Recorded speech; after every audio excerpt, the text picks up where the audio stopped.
Howdy, guys, and welcome to Cliff Notes, and welcome to night 21 of the Overnight Feeds recaps for Big Brother Season 25. All right.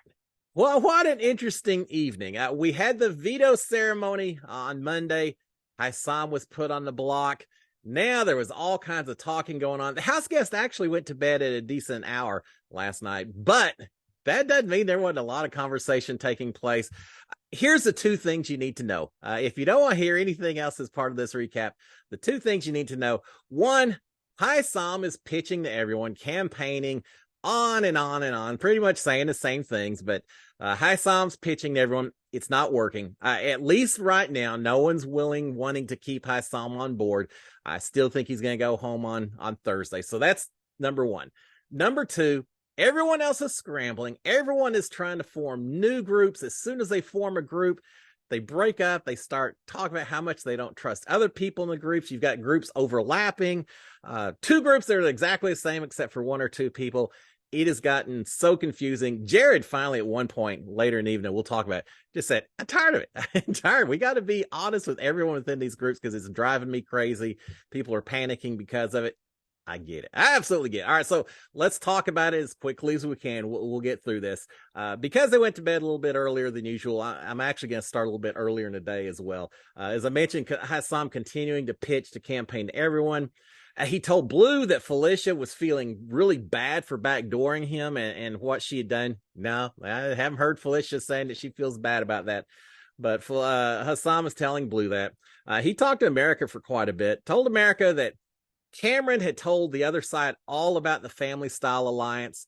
I think America said something like, well, when did he do that? He said, it was like before we got Kirsten out or something. So way back. I'm not sure that America really cares either, but Hisam's trying to spill the beans, give out as much information as he can to buy some credit, some allegiance from some people. So he told America that. He told America that he had been working to save, that he really wanted to work with Riley. He had wanted to save her. The plan by the other side had been to backdoor Riley, and that's why he won the veto to save her. I don't know. Just a bunch of stuff that really isn't true. But the idea that Hisam wanted to work and save Riley, yeah, and I'm not buying that, and I'm not sure America was either. But he's trying. He's throwing out anything he can to see what sticks. We've got that. He's saying that the plan was to backdoor Matt as well that week, so he won veto to save Matt. I think I said Riley before. He wanted to work with Riley.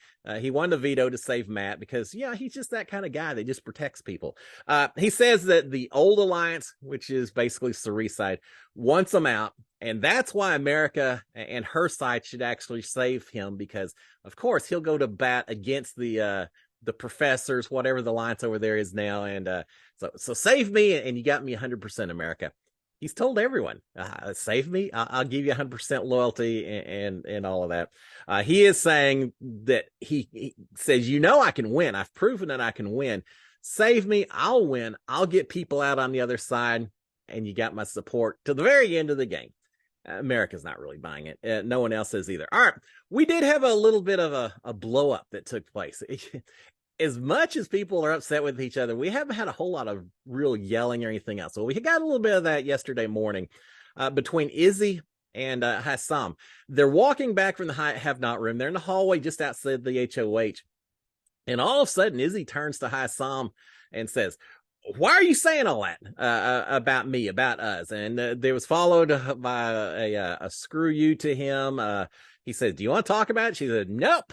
She goes downstairs, goes into the bathroom, blew up at Hisam, really upset with him about something he said. Listening a little bit later, apparently she was upset that Hisam had been telling Cerie how much he loves Izzy, how close the two of them are.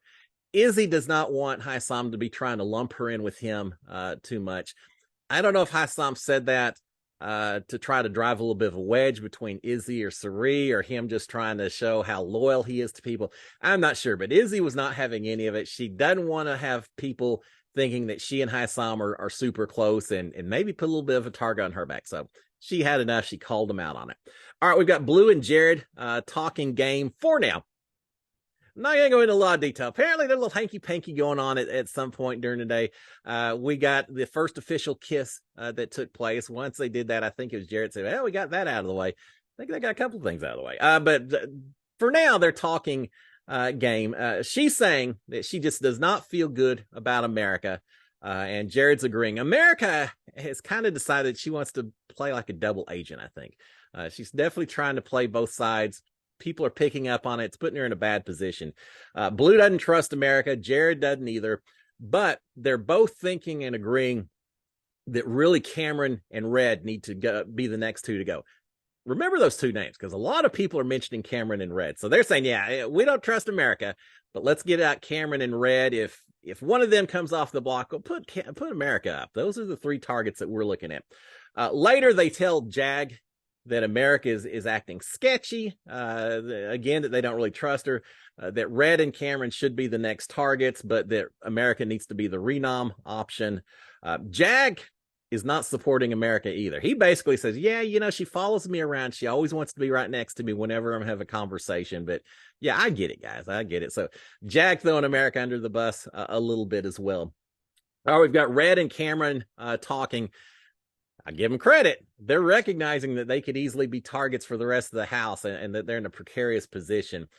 They're wondering if they can get Matt over to their side to help them out a little bit. They're also thinking they need to make sure they've got support from Corey, that Corey could easily be a swing vote and some votes coming up, and they need to make sure that they've got his support, if not on their side, at least that they've got Corey's support. So Red and Cameron knowing that they need to be making some changes here pretty quick, and some schmoozing and all that. All right, we've got Matt and America talking. She's saying that she's not buying what Hisam told her. She said, nah, he's not staying. There's no way.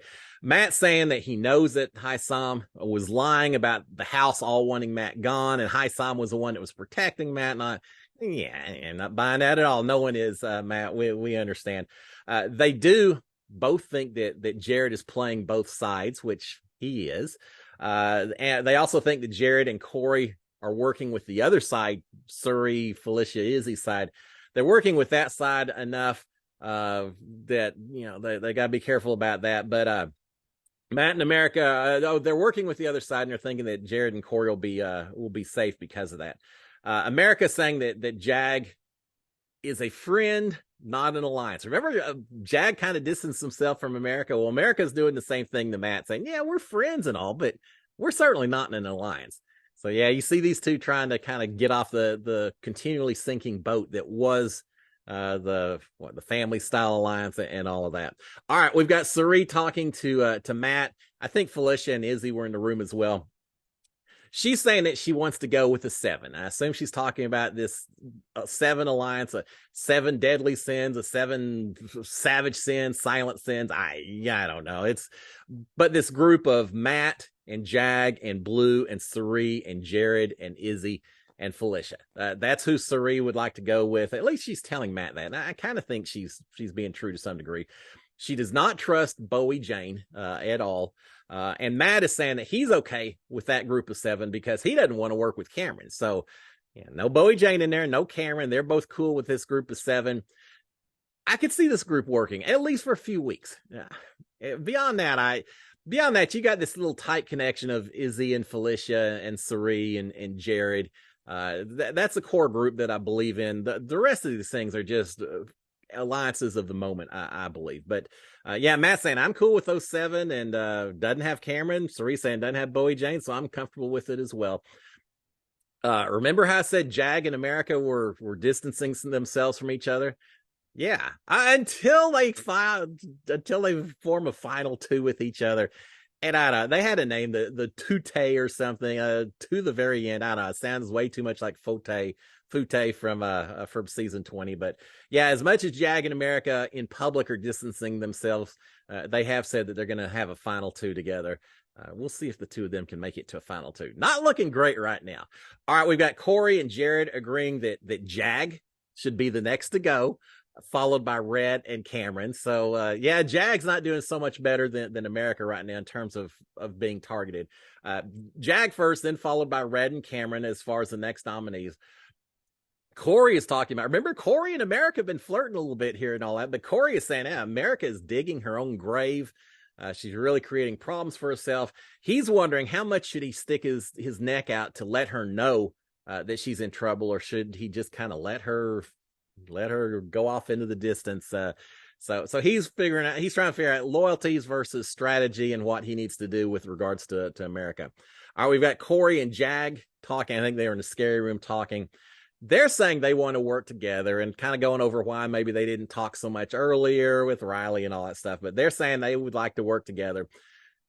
I don't know. I'm not sure I'm really buying it. Corey's a great strategist. I think he'll pull in as many people as he can and have working relationships because it helps protect them. But they're saying they want to work together. They want Red out next. Jag is saying that he really feels closest in the house to the remaining family style people who are still in there. That's just who he feels closest to. And so I'm sure Corey's going to remember that. All right, we've got Izzy and Sari agreeing that the fact that everyone in this house seems to really be mentioning Red and Cameron's name a lot as targets, they're agreeing that's good for their game. If it's not just them going after those two, if it's not Izzy and Sari that people's names keep mentioning as not potential nominees, so they're feeling okay with that. Izzy is thinking that Red is much more dangerous over Cameron and probably would need to go first. Absolutely agree. Cameron kind of dead in the water. Red's got Bowie Jane. I feel like he's a little bit more the social game than Cameron is, and Izzy's recognizing that. Izzy is mentioning that she thinks that the Professor's alliance is dead. Well, considering that alliance had Hisam, Red, and Bowie, I agree. I don't think the Professors is a thing anymore. They have agreed that Red and Cameron are their next targets, that America will be the backup. We keep hearing those names out there. After that, they said that after those three, that Jag would need to probably go next because he's more threatening than Matt is. They've got the whole boot order lined up, which is fine. Yeah, you can dream and all that. It's a long way to go. They just concentrate on the next couple of weeks, guys. Izzy is feeling like she and Sari and Jared have Corey will support them and work with them. And I think that's true. I think those four are the Crossroads Alliance. There's so many alliances out here. But those three plus Corey, I think they call themselves the Crossroads Alliance. They'll continue to work well together. All right. They're also talking about their, excuse me, talking about their ideal group of six, which would be Sari, Izzy, Jared, Felicia, and Bowie and Blue. How did those last two names end up in those first four? But yeah, they're saying ideal six. We'll include Bowie and Blue into it. I just can't keep up. Why in the world are those two suddenly part of the group as well? I don't know right now, but that name's thrown out. That group of six is thrown out as well. We got Hisam pitching to Matt, same old song and dance, nothing new at all with that. We've got Hisam talking all about how he's just protecting Matt. He loves Matt. He wants to work with Matt. He'll fight for Matt. Blah blah blah blah. All right, we've got Hisam talking to Nicole. Talking about how wronged he was. He's just loyal. He's trying to protect people, and people are taking it the wrong way. He says, I know I can come on strong sometimes, but it was done out of loyalty and respect and integrity, and throw out all the words that he's been using. Nicole then starts talking about everything he did wrong, from the nomination or the veto speech for Riley, and what his missteps that he made. And I give her some credit. At the end, he does say that, like, I'm man enough to admit when I was wrong and some of the things I've done wrong, but it's all about love and loyalty and fighting for you and all that. Nicole's not buying it. We've got Matt warning Jag to be careful, because be careful with America, because she suspects that Jag is working with Felicia and Izzy and Sari, because I think she saw Jag come out of a room that Sari and Felicia and Izzy were in, and Jag was all smiling and seemed happy. So now she thinks that he's working with them. So she's telling Matt, be careful about Jag because of it. She doesn't realize that Matt and Jag, yes, they're both part of that Seven Sins group with Sari and Felicia and Izzy. So she's warning him, but he's already aware. Matt did not tell her that, I'm in that group as well. But yeah, Matt is Matt's warning Matt's warning Jag because of what America saw, but yeah, neither Matt or Jag is telling America that they're part of that group. All right, we've got Matt in the HOH telling Izzy and Bowie and Felicia about everything that Hisam had just told Matt and how he tripped Hisam up on several things that Hisam had claimed, like he wasn't going to go after Matt anymore. And Matt was saying, well, I thought you were never going after me. Well, now you're saying that you were, but now you won't. And they're all just, oh, yeah, Hisam, we can't trust anything he says. They're not buying his pitches. All right, we've got Sari talking to Nicole. They whisper well. I really tried to listen and pick up as much as I could, but they just do a good job of keeping things very quiet. But there was talk about Sari and Nicole and Felicia and Jared and Corey. They didn't call it an alliance or anything, but just Sari was just mentioning those names. I guess it's some kind of working group as well. I could see that group working. That's kind of the, what is it, Brown Sugar Babes and Bye Bye Bees and some combination of the Crossroads. But that group of 5 people saying that Matt will be okay. I think Sari told this to Nicole that Matt will be okay if Jag or Blue go on the block. He'll be all right with that because he's over on their side anyway. Sari is saying, now I did like hearing this comment. Sari at one point tells Nicole, says, man, Big Brother is so much harder than Survivor. Yeah, thank you, Sari. I kind of believe that as well, and I think she's learning that. All right, we've got Izzy and Jared and Matt and Felicia in the HOH room. Jared kind of blew up a little bit. Izzy did it earlier. This is Jared's turn. He's complaining that Izzy needs to be up front with everyone. Apparently, Izzy wanted Jared to maybe talk to Hisam, play like he was with them, talk to Jag and Blue. I'm not really sure, but Izzy wanted Jared to kind of go on the down low and do some stuff. And he's saying, I don't want to do that anymore. I know. Izzy had suggested that they keep some voting plan info from Jag and Blue and see how Jag and Blue responded so they could see how loyal they are and everything. And Jared says he's tired of it. He said, when you start keeping stuff from certain people and then they find out, then they start panicking. We start panicking. It's going crazy. We dealt with that for the last 2 days. He said, I'm tired of all these side groups. I'm tired of all these inner groups. If we're going to roll with our 8, we need to just roll with all of us. If you don't trust anyone in that group, we shouldn't be rolling with them in the first place. And he's just tired of all these little side deals and little layers within layers. And Izzy saying, I agree. And he's still just going off on that. He's saying that, look, Jag and Blue, they need to stay clued in so they don't get suspicious. If we don't tell them everything and then they find out, then they're going to go to the other side. I'm just tired of all of it. He's saying he isn't going to play along with Hisam's plans. Apparently, Hisam wanted to have a meeting with Jag and Jared. They're going to try to pitch to that side of the house. And Jared's saying, why do I even need to pretend like I'm part of that? I don't want to do it. I don't want to have meetings with Hisam. I'm tired of all the back and forth. I kind of agree with Jared. Now, maybe he was a little more vocal than he needs to be, but I kind of agree with him. It's creating a lot of confusion by all these back and forths and 20 different side groups and alliances and everything else. He's saying, let's just be cut and dried. If we got the numbers, we've got the numbers. After he leaves, they're laughing about the how this is kind of how their group works. They're telling Matt this and everything else. All right, real quick, we had a meeting of the 8, which is Sari, Felicia, Izzy, Nicole, Matt, Cameron, Bowie, and Red. They're now in an alliance together. They're calling themselves the Legend 25. This thing isn't going to last. It's too big. There's no way it's going to last. Later, they all break up into smaller groups. They start talking about how much they don't trust others in the group. Izzy saying that she can't do 8. She can do 7, but she can't do 8. She's going to backdoor Red if she gets a chance.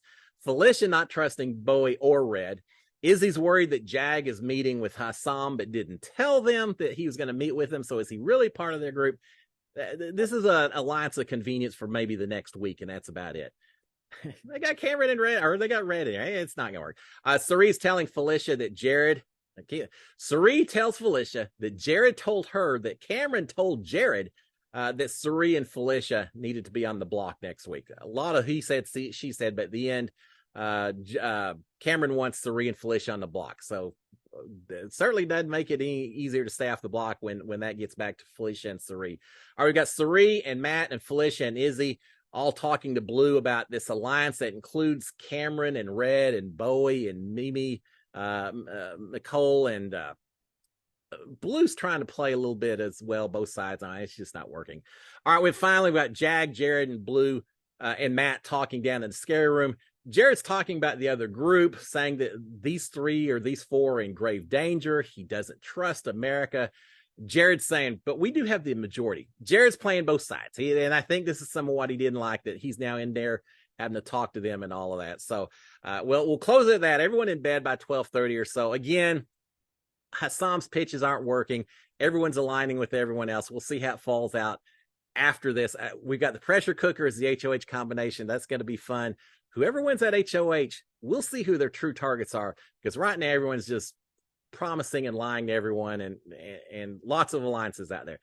Confusing night, but hey, that's what Big Brother is all about. Guys, y'all have a fantastic, Wednesday? Have a great Wednesday. I'll be back tomorrow to give you an update on what happened overnight. Eviction day tomorrow. We think we know what's going to happen, but then after the eviction, who wins that HOH? That's going to be fun. Y'all have a great one, guys. Cheers, my friends. XKD143. Cheers. Bye.